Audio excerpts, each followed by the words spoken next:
Liam and Hannah barely spoke during the long drive north to the Alberta wilderness. Their marriage had frayed at the edges. Arguments about money, work pressures, and doubts about their future together piled up like snowdrifts. They'd hoped a remote weekend away might clear the air, just the two of them, away from phones, emails, and the noise of everything. The cabin sat near a frozen lake, surrounded by towering pines that whispered secrets in the bitter wind.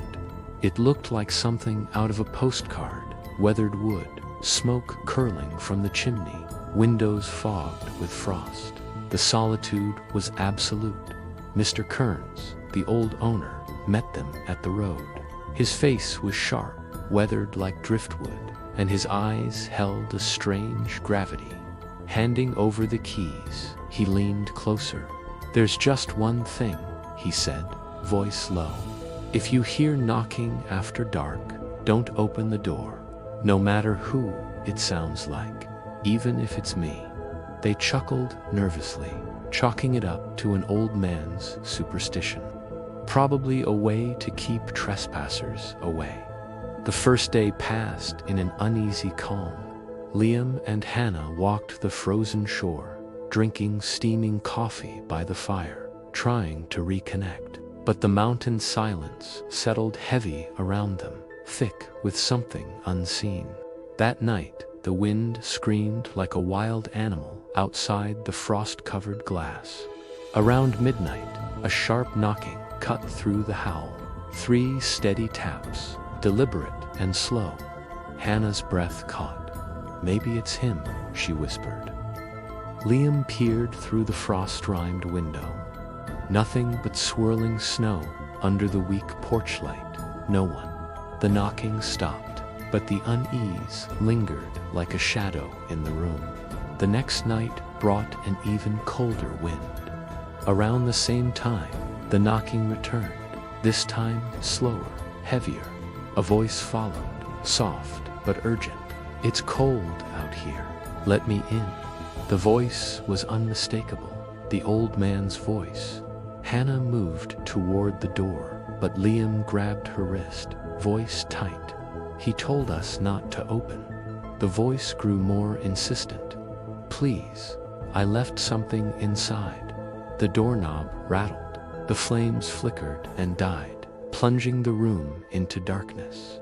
Frozen with fear, they huddled together as the pounding grew louder, the knocking no longer polite but demanding. Hours passed like this until the first light cracked the night. When they finally stepped outside, the fresh snow lay pristine. No footprints surrounded the cabin, not a single track.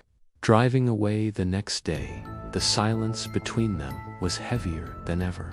At the rental office, the woman blinked in surprise when Liam handed back the keys. "Mr. Kearns," she asked slowly.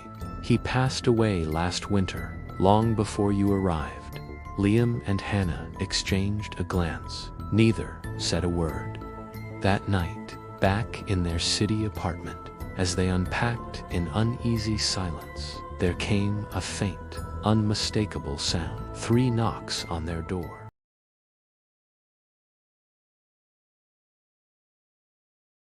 Early autumn in rural Oregon was always crisp and cool, with dense fog clinging to the pine trees like a ghostly veil.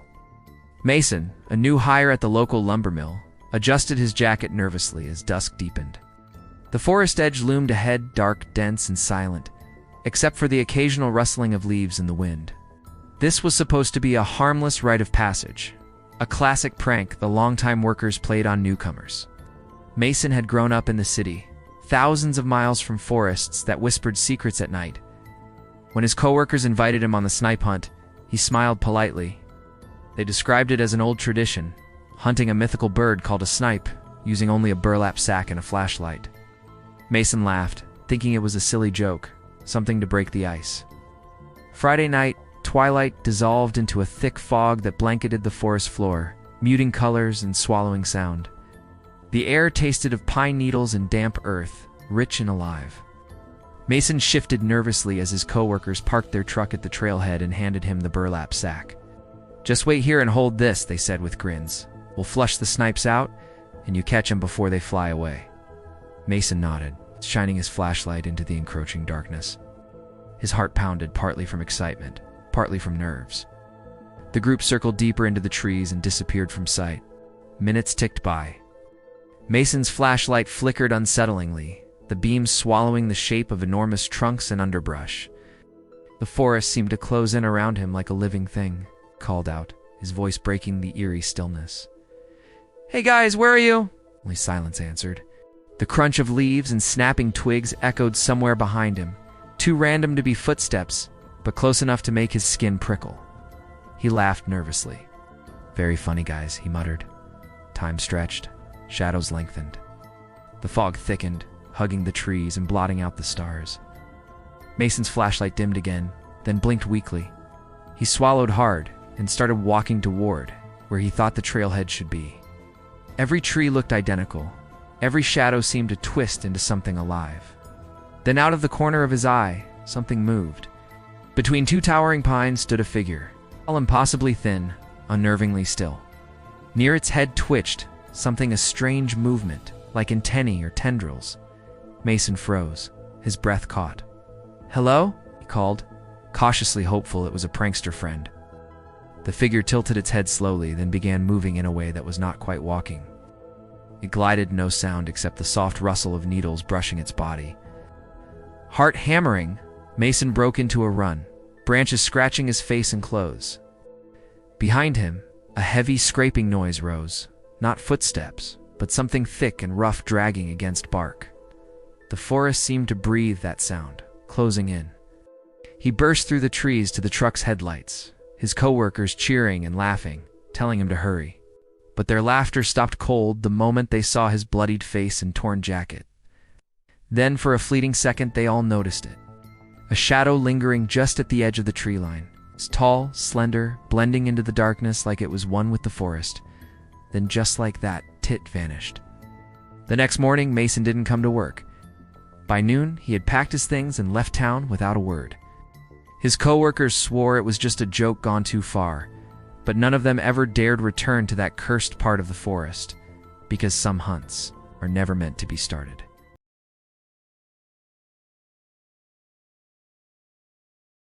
Ethan's boots crunched on the sun-baked rock as he followed Ryan through the endless Sonoran desert. Their breaths came in quiet puffs, small clouds in the dry afternoon air, as the vast expanse stretched out like a cracked, burnt sea. This wasn't just any weekend trip, it was their getaway from everything. No Wi-Fi, no buzzing phones, no city hum, just two college friends, an old pickup truck, and the endless desert. They had driven hours away from the nearest town, deeper into the arid silence where only cacti and creosote bushes survived. The sun hung heavy above in an unforgiving sky, painting everything a harsh oak. They found a small clearing, surrounded by jagged rock formations that jutted out like ancient monuments. Perfect for a quiet night under the stars.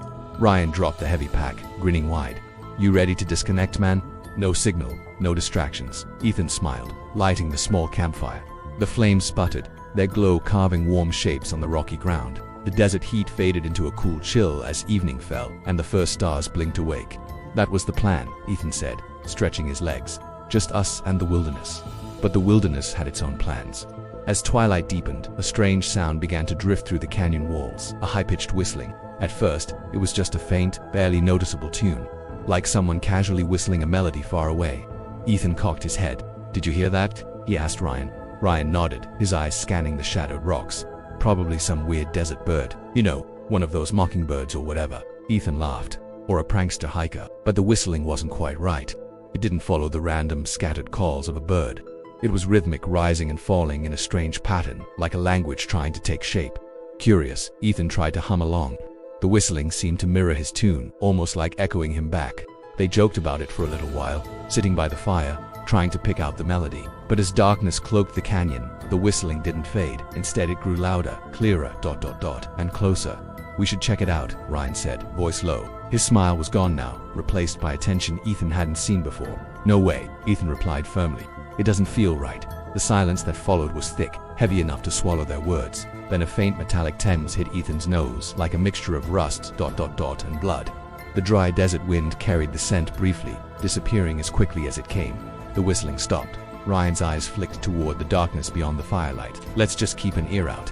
Ethan nodded, but he couldn't shake the unease gnawing inside him. The night sky blazed with stars, sharp and endless, but the desert felt less like a sanctuary now and more like a trap. Hours passed in tense silence. Ethan tried to settle into his sleeping bag inside the tent. Just when he was drifting off, Ryan's whisper cut through the darkness. "Ethan, someone's outside." Ethan froze. Outside, slow footsteps dragged across the rocky ground, circling the tent. The noise was deliberate and cautious, not human running, but something measured and ...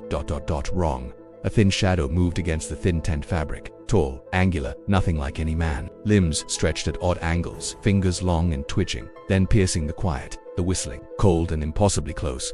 It echoed the exact tune Ethan had hummed earlier, mocking, taunting. Inches away, the melody lingered, bending inside the fabric walls. Their breath hitched. Ethan grabbed Ryan's arm. "We're out of here now." Now they scrambled from the tent, flashlights stabbing into the blackness, their hearts hammered in their chests. Behind them, the noise changed. No longer footsteps, but scraping and dragging, like claws or nails against the rough rock. The whistling twisted in the air, chasing and echoing them as they stumbled toward the truck. Ethan fumbled with the keys, shaking so violently that it took almost a minute to unlock the door. Then, the headlights caught something on a nearby ridge, two glowing pinpoints, like eyes watching. Ethan slammed his foot on the gas. The engine roared to life, tearing the silence to shreds. As the truck sped away, the whistling stopped abruptly. Silence returned heavier than before. The sun rose in cold silence the next morning. Ethan and Ryan retraced their steps with park rangers, their nerves raw, eyes searching the barren space for any sign of what had hunted them. The campsite was untouched. Their gear sat exactly as they'd left it. Only the sand told the true story. Countless bare footprints, too many to count, surrounded the tent. None headed away. Every single one faced inward, toward where they had slept. They vanished as mysteriously as they appeared. Ethan never forgot the sound of that whistle, sharp, cruel, forever echoing in the deserts of Arizona. Don't forget to subscribe because there are more stories like this, waiting to be told.